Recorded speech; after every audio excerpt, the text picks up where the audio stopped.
Once upon a time, there were two brothers who had nothing better to do than to read stories on the internet, and thus the adventure duo was born. Let's see what adventures our heroes get into today. What's going on, man? What are we getting into tonight? Nothing much. I'm in Chicago and I've been doing a lot of cooking, so I thought we could do kitchen nightmares, but Gordon Ramsay is contractually permitted to kill the owner during filming. But it's fan fiction, obviously, by Sherbert and Ice Sentinel Penguin Eye. Player rating is 6.96 out of 8, so that's not bad. Story difficulty, 2 out of 8. And play length is 3 out of 8, which is short for most people, long for our podcast. Maturity level is 6 out of 8. Let's get into it. Arrival at the restaurant. Los Angeles, California. Gordon Ramsay's arrival at Dave's Button Burgers. What an awful name. Oh, hell. You shake your head upon stepping past the unwashed glass door, coated in condiment-laced fingerprints. I feel like I've contracted something already. The interior is grungy, dreadful, and completely out of date. There are enough neon signs up to blind a person, and a whole wall seemingly dedicated to crayon drawings of tiny burgers. Dozens upon dozens of framed pieces of artwork depicting comedically small sandwiches. Chef Ramsay! A jolly, high-pitched voice calls to you from up ahead. You see that there's an archway leading into the dining area, besides a narrow hall headed toward the kitchen. The owner, Dave, is struggling to squeeze himself through the kitchen hallway with a bag in hand in order to reach and greet you. The most exercise he's gotten in years from the looks of it. Oh no, he's huge and fat. So you're the owner, Dave. You hesitantly reach out to shake his hand. He eventually reaches you and lays a limp handshake. I hate dead fish handshakes. Ugh, that grosses me the fuck out when I meet people. A wide grin plastered upon his greasy face. Dave Jr., actually. He corrects you with a nod, still smiling. It's my dad's place before. Back when we were really popular. It was just Dave's Burger. I run it now, ever since he passed away a few years ago. I'm sorry to hear that. So it's declined in popularity since you became the owner? You ask, tilting your head. The question makes him suck in a deep breath. Staring down at the floor, at least he tries to. His stomach is sort of in the way. I had a really good first few months. He huffs, folding his arms. Business was amazing. I invented the appetizer called the Button Burgers, and everyone thought it was the cutest thing. But things have slowed down since then. Oh, I'm lucky to get 2 tables a night the way things are going. 2 tables? Things are worse than you thought. I can't really figure out what I'm doing wrong. He sighs. I think you'll agree. Our food is top-notch, so it can't be that. He raises a greasy paper bag in his hand toward you. Now is a good time as any to sample the restaurant's cuisine, and maybe you'll be able to see something that he can't. You find the nearest table and sit down. Dave plopping down across from you and watching closely as you pull a basket of small burgers out of the bag. Ugh. These are the Button Burgers? You ask. Yep, my pride and joy. Dave beams. Are they not just sliders? You raise an eyebrow. Nearly any given burger restaurant has these, so the idea that there's some incredible personalized gimmick is strange. You take one bite, your mouth filled with the taste of unseasoned beef that's been sitting in the fridge a few days too long, accompanied by a crusty yet untoasted bun. Ooh, and way too much mustard. You clear your throat and set it down. Dreadful. It's bland, it tastes stale, and you smothered it in the mustard. Well, you know, that's how In-N-Out does it, yeah? In-N-Out is trash. I'm gonna pause here. Anyone who likes In-N-Out can suck my left nut. That shit is the most disgustingest fucking place ever. Fuck In-N-Out. And I worked at Waffle House, goddamn. Oh, sorry, go on. I'm not so sure. You shake your head, taking a deep breath. If that was supposedly the pride and joy of this menu, you're worried about what's to come. Next, you pull out a basket of fries from the bag. Oh my god. You complain, not liking what you're seeing. The fries are covered in stray little black bits, hundreds of burnt remains from whatever was in the fryer before it. I kind of like that stuff, like the little Crispies. Oh yeah. And a complete lack of salt. If you tip the basket in one direction, you can see too dark oil pooling around at the bottom, making you want to gag. It's atrocious. You serve this to people? You ask in disbelief, not bothering to taste it this time.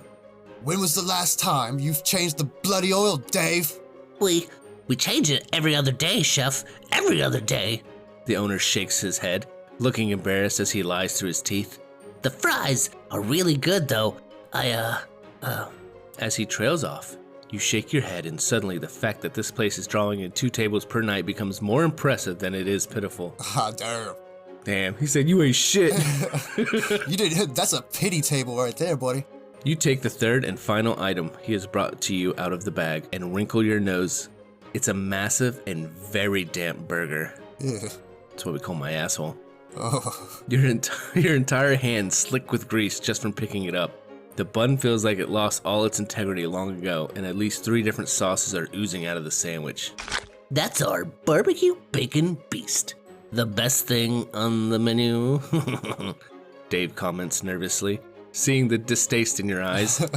You really don't want to, but you sigh and lean forward, sinking your teeth into the burger, squishing through the miserable bun, the sauces, the toppings, before finally going through the hockey puck of a patty. You set the burger down immediately and surrender the bite in your mouth directly into a napkin. Blech. That You begin. is the sorriest burger I've ever had. A mortified Dave stares back at you as you turn the burger around to show him. Are you proud of this? Look at that. The meat is fucking frozen in the middle. You'll get someone sick. You shout at him as he looks away uncomfortably. All due respect, Chef Ramsay. It's just rare. Rare? It's fucking frozen. I feel like when somebody says rare, it's like saying the special word on Pee-wee's Playhouse on Kitchen Nightmare, and everyone's like, "Ah!" You said the word. What's wrong with you? You ask, flabbergasted. Okay. All right, you know what? I'm going to stay and watch your dinner service. But if I see anything like this go to a customer, I'm shutting it down. You tell him, jamming your finger into the frozen disc of sad beef, pulling it apart to expose the frigid interior further. All Dave can do is nod humiliation. I imagine this how he sounds. Yeah. Dinner service. Dave's Button Burgers. Maybe a terrible restaurant, but your name value is stronger than its reputation. Word has spread that you're in town, and the place is completely packed come dinner time. While it may seem like a blessing, it's already proving to be a curse, as Dave is frantically putting out orders that make what he served you look like a 5-star meal. It doesn't help that he's stubbornly the only one working the front of the house, taking orders and making all the food, while his only employee stands around in the kitchen. We haven't met. You are? You extend a hand towards said employee, an older man with silver streaks in his hair, who has done little but operate the microwave since you stepped in the cramped, disorganized, and disgusting kitchen. Chef Anthony, and it's a pleasure. Oh, arrest this man. The man reveals a thick Italian-American accent. Oh, I want to let him backtrack. Chef Anthony, And it's been a pleasure. Oh. The man reveals Hold on. Let me see if I can do it Italian. Chef Anthony, and it's a pleasure. Oh. That's racist, but I'm keeping it. The man reveals a thick Italian-American accent as he introduces himself with a firm handshake, giving you a smile. How long have you worked here? 20 long years, Chef Ramsay. Oh, God. Oh, wow. So you've worked under the last owner too, then? Chef David, he made the best of burgers in the West, Mr. Ramsay. Calm down, Mario. Wahoo! His eyes light up fondly. Mamma mia, I miss those days, I tell ya. The spaghetti. Mwah. Knees weak, arms heavy. Forgive me, but aren't you going to do anything? You inquire. The owner is swamped, and you're not contributing at all. A bop da boopy, I'm not allowed to Chef Ramsay. Pardon? Dave, he gets real upset if I touch anything. Oh. Chef Ramsay. I'm just supposed to stand here and maybe throw some toppings on from time to time. He scratches the back of his head, visibly embarrassed.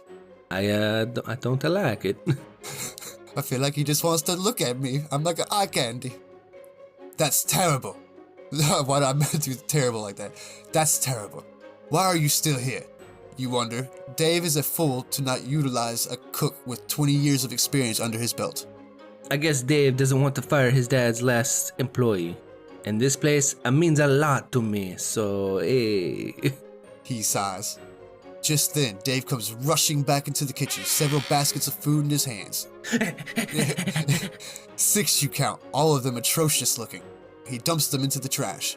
People are sending back the food. He's not doing any sort of quality checking as he shovels a new batch of burgers off the grill and onto buns, ignoring the fact that the patties have been completely and utterly charred beyond being safe for consumption. There's got to be more carcinogens than meat at this point. No, absolutely not! You shout at him, storming over. You cannot serve those to anyone! You'll poison them! Chef Ramsay, I gotta get these orders out. Would you please? An overwhelmed Dave fires back at you in frustration, continuing to assemble the sandwiches, but you push him away from the counter by the shoulders. It requires all of your strength. Standing between him and the food, there is no way you can allow that to go out. Even the stuff he was carrying to the dining room before was questionable, but this is too much. No, you're done. I'm calling it. We are not sending out so much as one more fucking fry! And with that, you call off the remainder of the dinner service, sending many tables of hungry customers home unhappy. But not nearly as unhappy as they would have been had they eaten that slop. Double Dragon. The next morning. The next morning, you schedule a meeting in the dining room with both Dave and Chef Anthony. You're going to get to the bottom of this and hopefully talk some sense into Dave before he drags this restaurant and his father's legacy into a hole it won't be able to climb out of. When the two of them enter through the archway, you gesture for them to both sit down, which they do. Dave looks like he didn't get much sleep, and Chef Anthony sits there with his arms crossed. Sits there with his arms across, both waiting for you to speak about last night's awful display. That was one of the worst dinner services that I've ever had the displeasure of witnessing.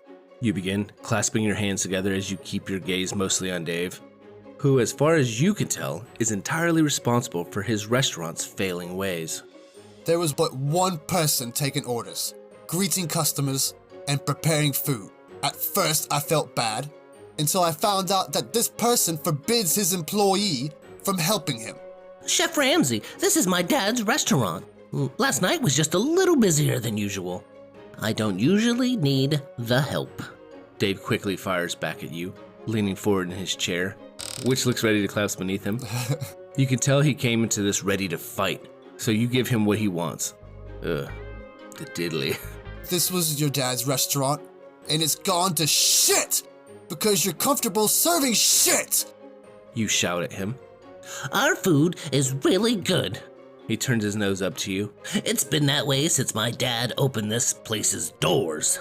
You can't pull in 3 customers in at a good night. This isn't working.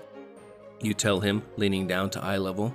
You're in denial, Dave! Like a river in Egypt. You're in denial, he counters, though it doesn't make much sense. You pinch the bridge of your nose to try and dampen the incoming headache's strength. He's trying to help, Chef Anthony tells his boss, gesturing toward you with one hand. He knows what he's doing. Let him help. That's why he's here. Now, you know what? I won't be disrespected in my own restaurant, Dave shouts, sweating with anger as he stands up and glares at you before throwing his arms up in the air to signal that he's given up. Before turning and walking toward the front door to leave. Clearly, there's only one solution. We can kill his ass. Yes! Or show compassion. Oh shit, it's already coming down to this? Yeah. It sounds like he wants to try Gordon Ramsay, so fuck him. You don't step to Daddy G, let's kill his ass. Hell yeah. Alright, kill. Dave, you say with a certain smoldering rage, we need to talk. Come to the kitchen right now. You briskly make your way there, and Dave follows, jostling aside tables and chairs with his immense bulk. In a moment, you're between the main counters of the kitchen, waiting for the slimy grease creature to fit himself through the door. Grease creature is probably the best term I've ever heard. That is, I'm gonna definitely use that one. After several depressing minutes, he eventually stands in front of you, breathing heavily. You're not quite sure what to say to him at this point, but eventually you settle on the first thing that comes to mind. Now get out! Of the kitchen, chef? You notice drops of sweat are already starting to soak through the collar of the bed sheet like chef's. Damn. Fuck. That clutches Dave's neck. God damn. But I only just got here. You scowl. No, that wasn't what you meant, but you were having some trouble figuring out why you just said that yourself. What were you actually feeling that led you to say this? All at once, it hit you with the speed and terrifying clarity of a lightning bolt, and thunder followed. No, Dave. Get out of life! You fucking grease monster. I don't understand, sir. You turn away from him and grab one of the coffee pots from around the stainless steel machine with rust dripping from its seams. Oh shit, history of violence coming. Let's go. At the sound of ungodly flatulence from the wretched burger tyrant, you spin around to hurl it directly where you remember his head being. The sound of shattering glass hitting a great hollow wooden space and the horrified screaming makes you think for a moment that it actually hit its mark. But then you realize he'd actually made that pants-shitting sound because he'd bent down to re-velcro his shoes, which had come undone from the stress of his blood pressure-swollen appendages, sloshing around their white pleather prisons on the way to the kitchen. Jesus. In actual fact, you had smashed the coffee pot against the cupboard behind him, causing something inside to make a panicked noise and go scrambling out the back of it, up somewhere into the ceiling. Dave was screaming because steaming hot liquid had been splattered all over his back. Oh, Jesus. How fat do you have to be that when you get stressed out, your feet swell and undo the Velcro of your fucking shoes? That is crazy. Die! Fucking die! I'm going to fucking kill you, you fat fuck! Wait! No! Oh, God! You reach for another coffee pot and chase him down as he attempts to waddle away from the coming brutality. Is the fucking coffee pot our weapon of choice here? What the fuck? He's gonna run out eventually, so we'll be good. For all his struggling, he's barely moved, and you make your way unimpeded to break the Pyrex over his screaming head. It cracks in on itself like a light bulb, until the parts of the sphere that stick out far enough rake the skin of his scalp, covering him in an unexpected deluge of hot water all the while. Jesus. You swing the glass again, and the front of the pot breaks off, and what little glass is attached to the handle you attempt to stab into the side of his neck. Oh my God. But it draws little blood. There is not much red in the sea of brown. Just gravy's coming out of his neck. That now soaks his shirt. Jesus Christ. We're fighting a boss. I didn't know that. Yeah. With one long scream interrupted by gasps and sputtering, the man makes flying grasp for where he thinks your hand is, and eventually catches you by the wrist. This is where you first notice that, from the sheer mass of him, it's easy for him to push you around. The insolent little shit is trying to turn the edges of the coffee pot back on you. Everybody's using the coffee pot. That's mine! You take your hands off the coffee pot! Dodging away from your own hand, however, you eventually lead him out from around the counters in the center of the room and over by the fryers. The oil is still probably hot from the day's cooking, if one could even call it that, but you had the kitchen shut down some time ago and realized with some disappointment that it wouldn't be enough to fry him to death. With the grace of a matador, you spin around as the screeching butter troll. What the fuck? We need to go back and write these down. Yeah. The screeching butter troll uses both hands this time in an attempt to push the shards into your own face. And you use your hips to judo throw Judo chop! all 500 pounds of the creature over your shoulder and into the fryer. There is a Shamu-like splash. And you note, with some horror, the opaque brownness of the oil that erupts from the device. Dave has never changed this oil in his life. He has never changed the oil in all his years of owning the place. The lowered oil level, oh, that is fucking gross. The lowered oil level reveals a thick ring of congealment around the former surface like an unclean toilet bowl. Ugh. That's fucking disgusting. God damn, dude. You might as well just go out there and shoot people in the face, as soon as they order. Ugh. You further notice that the wire frames of the fry cages that haven't been knocked loose by the falling ogre have grown pond scum like hair that hangs down wetly into the blackened gunk. Oh man, this is gonna make me sick.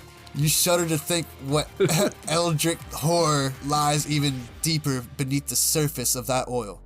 In many ways, the upside-down fat man is screaming through the bubbles of his own filth. At this point, your worst suspicions have been confirmed, and you feel a stronger moral compulsion than ever to hold the man's legs to keep him from righting himself. Until he stops wriggling, Wiggle, wiggle, wiggle. having drowned in the scalding black hell of his own creation. Jesus Christ. That is something else, man. With a sense of relief, you turn away, hoping to wash your hands and arms and face in the near sink until you notice slurping, gulping noises behind you. At first, they were so disgusting and unnatural that you thought air was just evacuating from the dying man into the oil. But the trouble was that the sounds were becoming increasingly clear. You grow increasingly nauseous at the realization of what you're hearing. Dave didn't drown in the oil.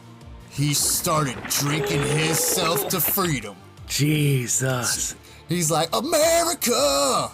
Fuck yeah. That's After a series of abrupt jerking motions, the enormous lump of human wrenches himself to freedom. Not out from over the edge of the fryer, but by ripping the fryers from the walls and counter and tipping them over. Jesus Christ, it is a boss battle. What the fuck? He's like, you fucked with the wrong guy. You gonna get it, Golden? Skin pink and peeling, stomach horrifically distended. He appears to ooze upward onto his feet like a hairy wet eraser that points at you. Jesus Christ. His voice gurgles out inarticulately from around a burnt, swollen tongue. It takes more than that to keep a Dave down. Dave punctuates his words with a dangerous eructation. Oh, thought that said something else for a second. I was like, whoa. I had to double take it too. You thought you could drown me in oil, but I've been drowning in debt for years. For the record, to the listeners, that's how it's written. You hear someone in the camera crew vomit on the linoleum floor. The camera crew's still here? That's awesome. Yeah. I mean, where are they gonna go? They're like, this is the best episode we've ever had. This is better than Amy's Bakery. Causing a chain reaction. Fucking hell! You shout. Fucking Christ!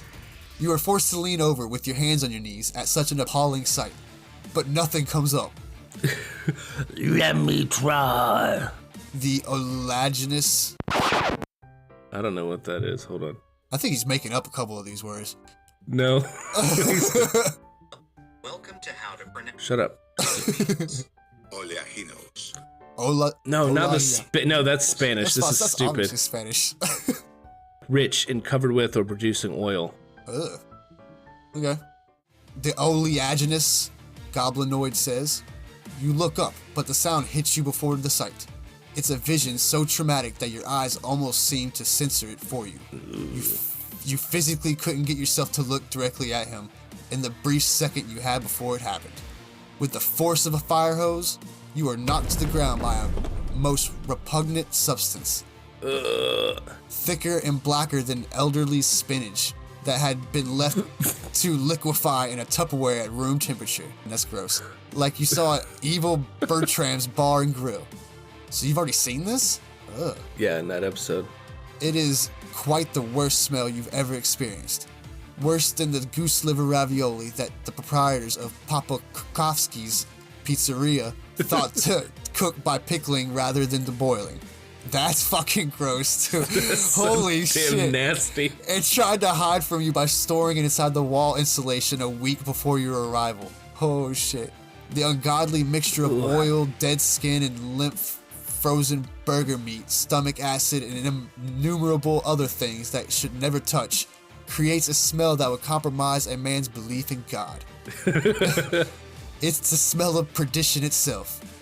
At this, your body forcefully retches up everything it formerly contained as an involuntary self-defense from deep in your primordial instincts. You were slipping around in your mutual sick drool streaming in strings from your lips because you dare not swallow anything at the time like this. Yeah, no shit. Trying to find stable footing to get your feet, and if possible, the fuck out of here. You scarcely have noticed the fat man shuffling over to try and flatten your ribcage beneath its still white shoes. There's no way your shoes are still white. Yeah, that's crazy. Well, I guess they were up in the air. Oh, yeah. When you did notice his foot poised perilously over your sternum, you grabbed it with both hands and let loose a scream you didn't know you had in you. Pushing his leg straight up and sending the man turned postural backward. There's a thump that shakes a nearby stack of plates to the floor as his ass hits the earth, like an old-timey water pump.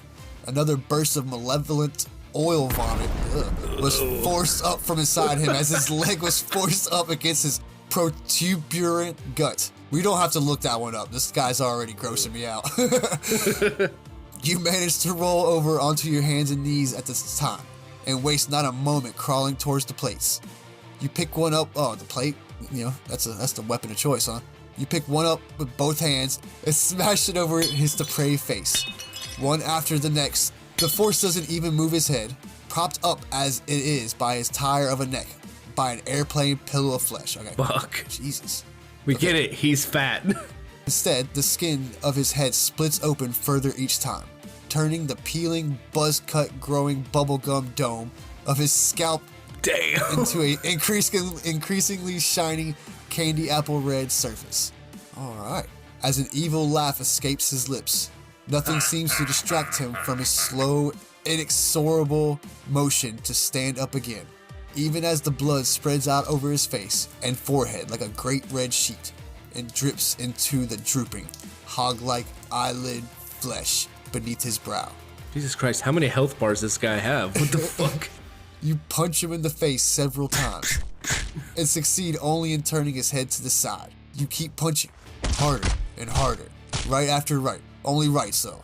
You mean just nothing but rights. The sudden force of his cheek causes the oil and blood pooling in his mouth to displace in squirts like an unruly bottle of hand soap.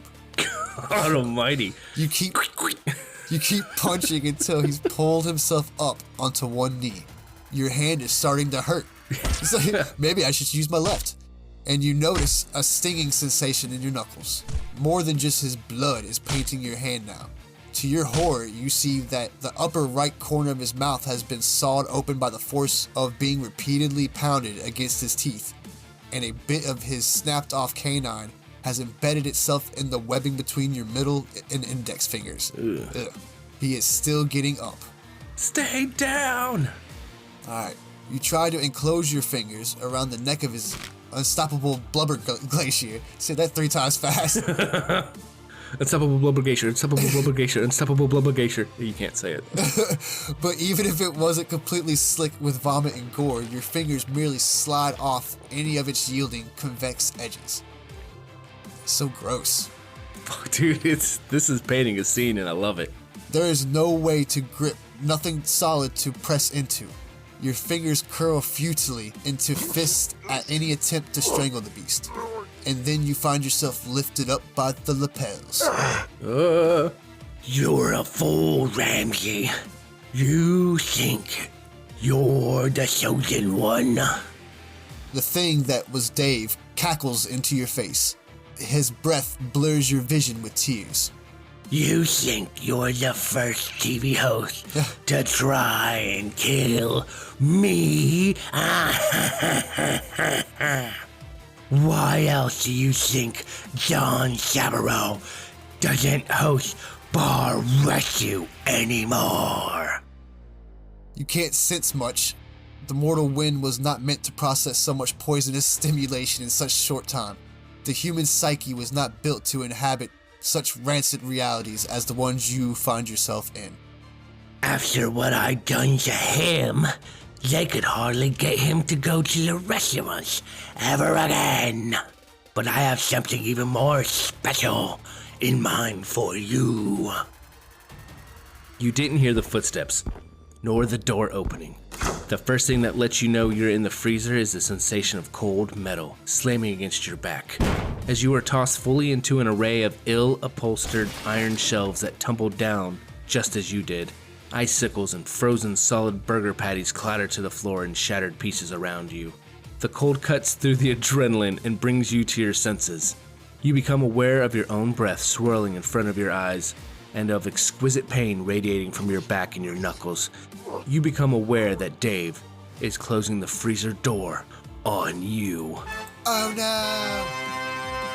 With a primal voice cracked scream, you clamber to your feet and attempt to tackle your way out of the room, but find only a painful thump. The terrifying mass of obesity forcing the door shut barely even moves. It's as if the freezer door was already bolted shut. You fall to the floor, clutching your shoulder and wincing as your fate is quite literally sealed before you. Nearly 2 decades of accomplished reality television, and this is how it ends. Freezing in a reprobate's kitchen of rot. You let loose one last defeated cry of Fuck! before shuffling across the frost-encrusted floor to lay against the back wall. Like pottery shards in an ancient tomb, crystalline pieces of snow, white burger patties are scattered over the floor. Still, culinarily curious on the brink of death, you notice that there are undoubtedly shards of normal-sized burgers. Evidently, button burgers must have been made from normal patties once before Dave took them with a wallpaper puncher or whatever it was to make truly tiny sandwiches. It's then that you hear a familiar skittering noise from the ceiling, which becomes an echoing metallic clatter. What on earth could that be? Through the darkness of the loose vent cover, you notice a pair of reflective eyes glowing from the darkness of the air duct above you. Soon, it seems, the cupboard opossum you had frightened earlier is beginning to push open the loose grate. You know now what you have to do. What fucking possum did we see earlier? When you threw the thing at the cabinet and it said something jumped out the back of it and ran. Oh. Outside the freezer, the camera crew can do little else but weep and tear their clothes in mourning as Dave leans over the edge of the fryers and empties himself into them, intending to reuse the remaining oil inside of him for whatever diabolical plan he has in mind for their beloved host, humming a demented little song to himself between heaving. Oh, when the moon hits your eye like a big pizza pie, that's amore. Brrr. When the stars start to shine like you've had too much wine, that's a... When naught but splattering droplets come up from his wretched throat, he wipes the blood from his beady eyes and onto his apron, casting a glance to the freezer window. No movement. No pounding at the door. Maybe he already lost consciousness. Or maybe it's just a ruse. Dave toddles wetly. Ooh, didn't like that word. Toddles wetly. That whole sentence. Dave toddles wetly. Hopefully not towards me. Tell him to toddle that way. The fuck? You better take your toddling ass out of here. Like an enormous gastropod in diabetic circulation stalks to the counter and procures his carving knife. He holds it out to the front of him like a sword and begins to approach the freezer door, but stops abruptly when he hears the sound of flesh against hollow metal above him. Claudette, you sniveling garbage bitch! An enraged Dave spits blood with every word. The opossum in front of you stops absolutely still when she hears her name called. Oh shit. And you, who has been following her presumably to freedom, stop with her. I've deep-fried your children, your grandchildren, your siblings, and you come back in my vents. I thought Gordon Ramsay would have rid me of you by now, but you hid well. Unable to contain her rage at the fat bastard, Claudette lets loose a rattling scream down through the ceiling at the contemptible cook. I don't know what that noise was, but I'm assuming a possum can make it. And the chef follows the sound with terrifying agility, somehow jumping high enough and stabbing hard enough to impale the poor possum through the air duct. No, not Claudette. No! You shout before you can even recognize the mistake. Gordon, I knew you were working with them, so that's why you never helped me. That's why your business has gone to shit. You never wanted to help me at all. This episode was all just another nail in the fucking coffin, wasn't it? I'll fucking kill you. Enraged at the accusation, and the apparent good guys losing a general war in front of you, you flail against your aluminum confines with everything you have. To your mutual surprise, the rickety air duct comes loose and smashes through the foam ceiling tiles in a shower of cobwebs, insulation, and dust on top of Dave. Never one to waste an opportunity, you scramble out of the far end of the duct as fast as you can, scooping Claudette's still breathing body in one arm and laying her gently on the counter. Shh, my love, stay still. Then with the other hand, you quickly crouch down and stab a pointy frozen beef shard into Dave's eye. Good Lord! Oh, it gets better. Twisting and wrenching it around until you sense the steaming hot blood has robbed it of its solidity. Jesus Christ. You stand up to rain kicks and stomps down on the garbage-covered man. Fuck, you getting stomped out, boy. Much has changed in the time in the freezer. You have removed your vomit, blackened shirt, and torn the still white pants of it into bandages for your hands. Your shoulder is a brilliant nebula of dark red and the beginning of purple, but you can no longer feel the ache. All you can feel is the righteous calling to finish what you started. Dave gon' get it.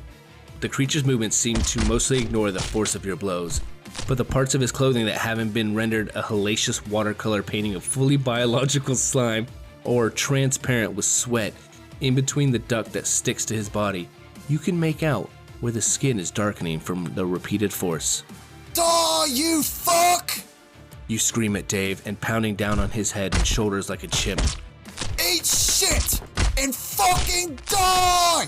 Dave laughs his wretched laugh again and lunges with his blade directly at your heart, but you spin around out of the way, attaboy, and the carving knife passes by your chest. Seizing the moment, you wrap your right arm around his wrist and with a martial yell repeatedly slam your forearm into Dave's extended elbow until he howls and drops the bloody thing. With another outcry, you deliver a spinning kick with all the momentum of your body straight to the fat man's chest and send him sliding across the floor. His sweaty back and unshowered fat guy's skin makes sounds like stirred macaroni. That's what good pussy sounds like. As he leaves behind a snail trail of man grease and tatters of shirt that have rolled up and partially dissolved like soaked paper. Good. Jeez. With his head propped up against his sink cabinet, he looks up at you with an expression of pure, inarticulable hate. His burger-gouged eye swollen up with its semi-solid membranes hanging out of it like a burst blister. You plant your shoe directly on that awful face with such force that his head breaks directly through the wooden cabinet door, disrupting a cockroach nest that proceeds to swarm the battlefield. Your foot, your leg, the floor, his screaming face covered all at once in a buzzing, chittering cloud. That's fucking gross. Horrified, you both spend several minutes slapping at yourselves, your hands and bodies increasingly splattered in waxy green guts. It's time. You're both on all fours, a kaleidoscope of cross-species gore. Fuck. You lock eyes with one another as if the realization has come to the both of you at that exact time. You both know what you have to do.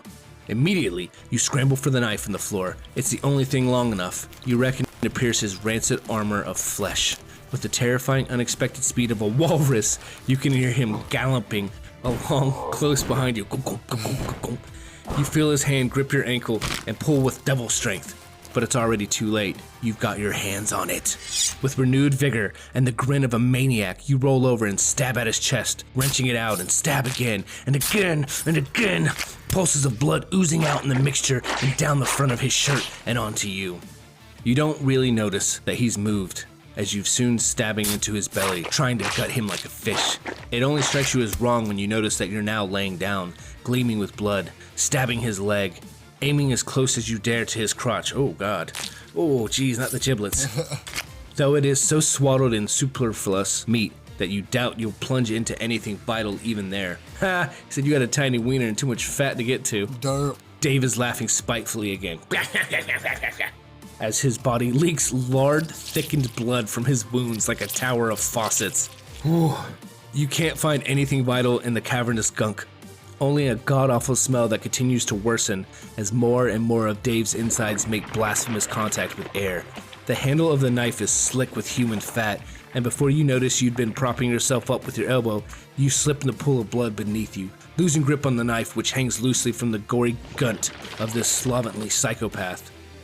Why won't you fucking die? You scream in rage. Dave smirks vacantly down at you and reaches down to pull the knife out of himself. He raises the thing to his mouth and sucks the slime off the handle for a better grip. You don't know what I've done to get here, Gordon.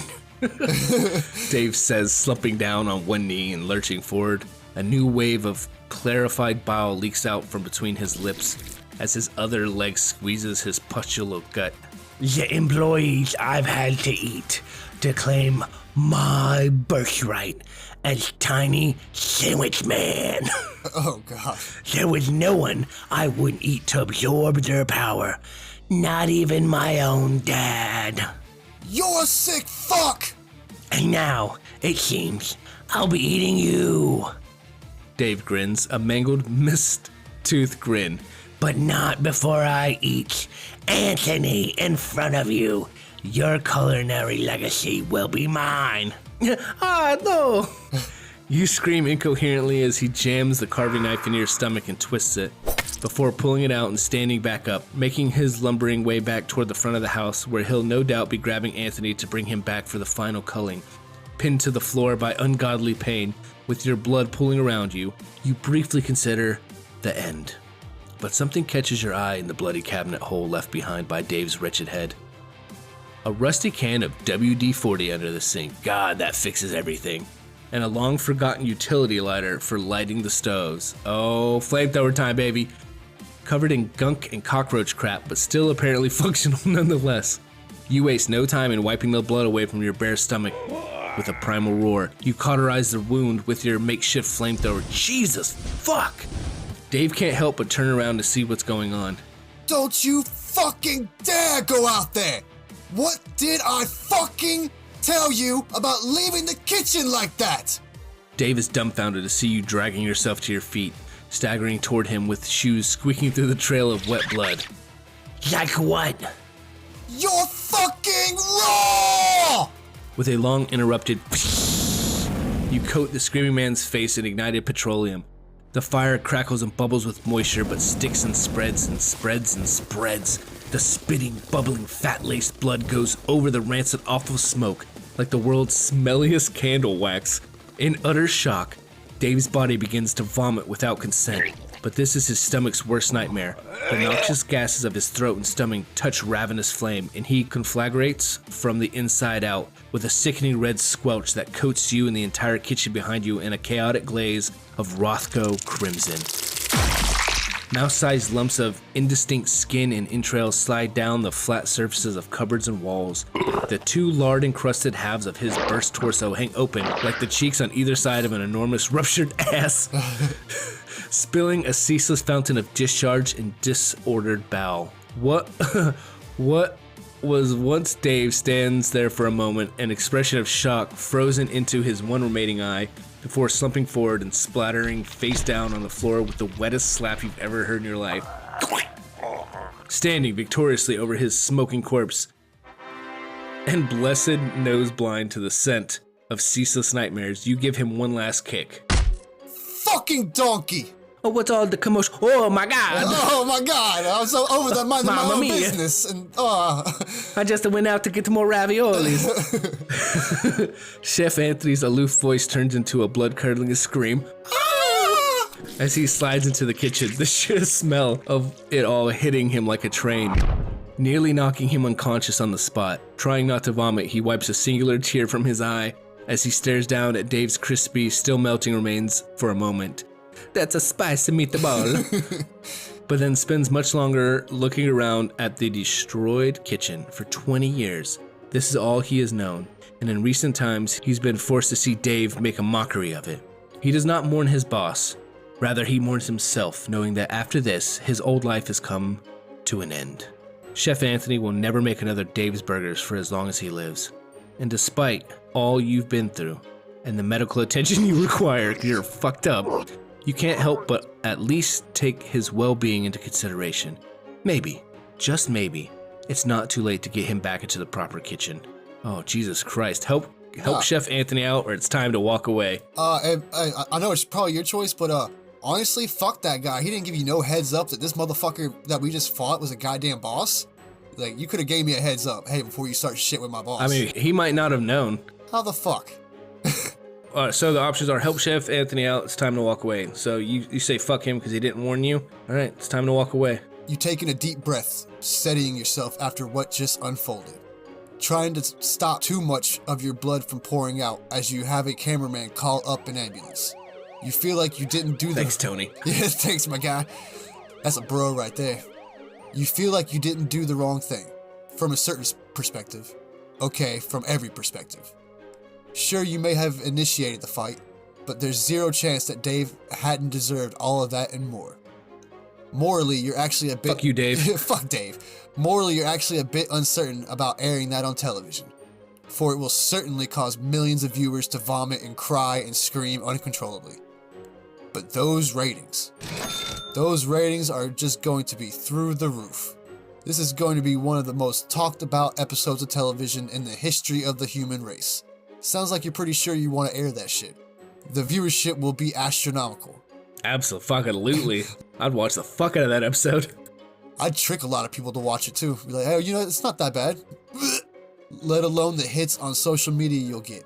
All it had cost was one obnoxious, delusional, rancid, disgusting, literal slime ball of a restaurant owner.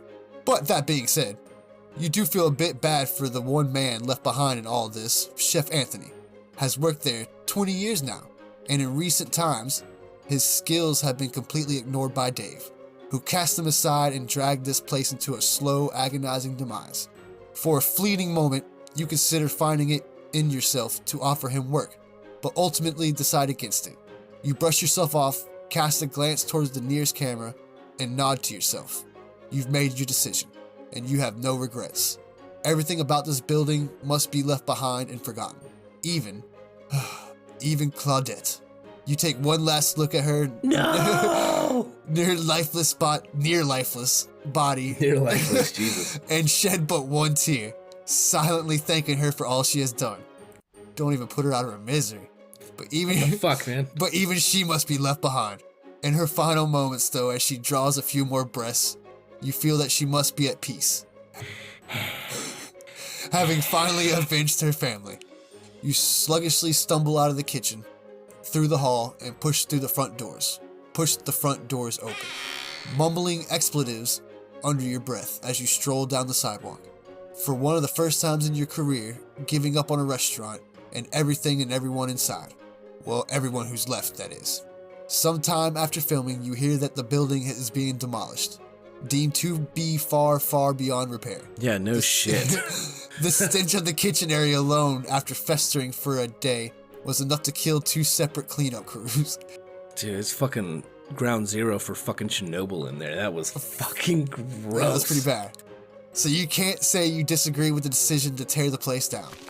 With the horrible place it was and the horrible, dare say, goblinous things that happened behind those doors, you made it out. Barely. You got your footage and the only evidence that the place ever existed at all now. And for good reason. You were able to put an end to an unspeakable evil. But some days, when you're in town, you stroll by the wreckage and stare ahead, contemplating and remembering the fates of that poor cook and that hero possum lingering in the back of your mind. I absolutely love that. Oh, that was awesome.